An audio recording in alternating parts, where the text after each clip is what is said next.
It took me a long time to get to Sri Lanka. We used to stop between Africa, where I was born, and Hong Kong, where I grew up, on the aeroplane in the days before long-haul flights. And we always refueled in Colombo, and I was so curious, but we never made it past the airport, of course. And finally I made it here in 2003, and we stayed in Galle Fort for about a week.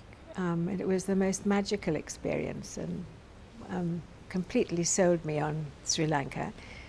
And in those days, very few tourists, wonderful things to see, and very few people around.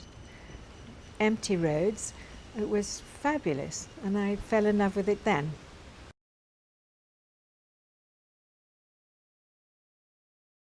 I saw this house in the fort when I was here in 2003, and it was for sale, and I put in a bid which was refused and went home very sad. And about 6 months later, the owner contacted me and said she was willing to sell it, and would I like still to buy it. And I thought that it was definitely meant to be. So I said yes and rushed back here and bought the house. So that was my sort of first foray into property in Sri Lanka, was buying this house. And the reason I love it is because it's very reminiscent of that Cape Dutch architect, which I grew up with as a child.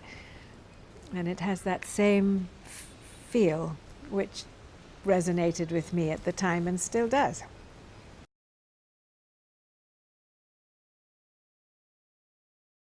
Once we had this property in Galle, we thought maybe it would be nice to have something on the beach, so that was the next property. And then the third property was really more practical than anything else. There was a land lot next door to us, which was going to be sold. And I thought rather than have a beach bar pitch up next door to us, it would probably be better to buy it. So I did. And then we built houses on it, and it's taken about 4 years to complete. But so not great inspiration, but quite practical.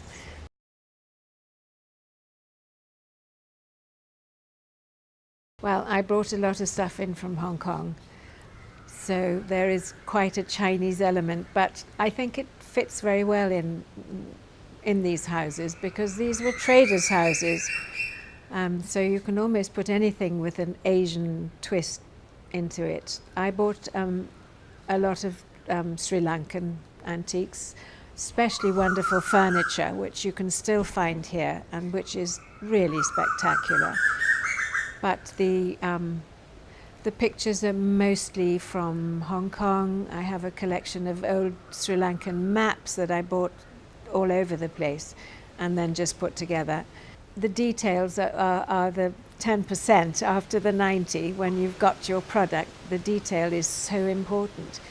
So I shipped a lot of Chinese artifacts in from Hong Kong, porcelain and pictures and furniture. We bought a lot here, and we also bought some wonderful furniture, wonderful Sinhalese local furniture here. Old Dutch copies, some original Dutch furniture, and it's all still available here, which was very exciting for me. So it is a mix of I guess Asian artifacts, which all fit in very well. I think they complement each other and they feel very comfortable.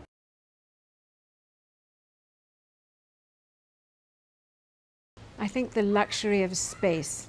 When you look around 20 Middle Street, it's got hugely high ceilings, and it opens out onto a courtyard garden, and it just gives you that wonderful feeling of freedom.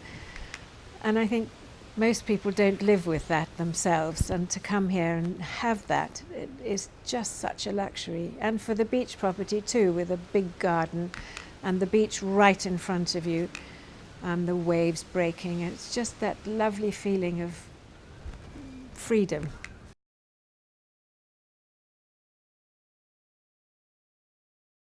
Travel around the island and actually have a good look at it.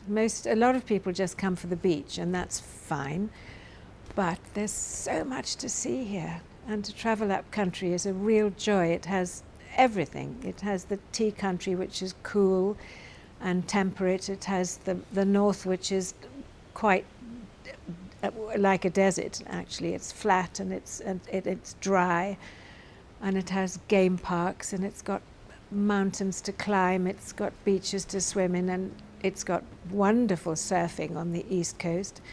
It's got just about everything, and I would say probably travel around and have a look.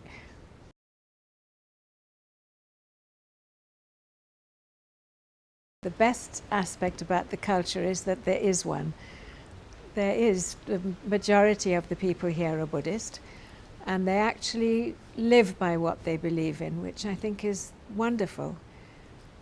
As for the food, I think they call it rice and curry here, as opposed to what we would normally say was curry and rice. But there's a reason for it, because there are so many different curries here, each with its own distinct flavour and ingredients.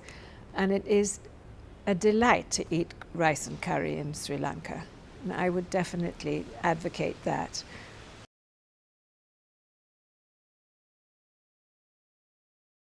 Galle can be very hot, but it's mostly breezy. We have trade winds at most time of the year, but it can be very hot, and it's best just to be comfortable. It's not a formal place. It is perhaps Colombo's more formal than the provinces, but Galle is certainly not. It's casual, and I think it's best to just dress for that.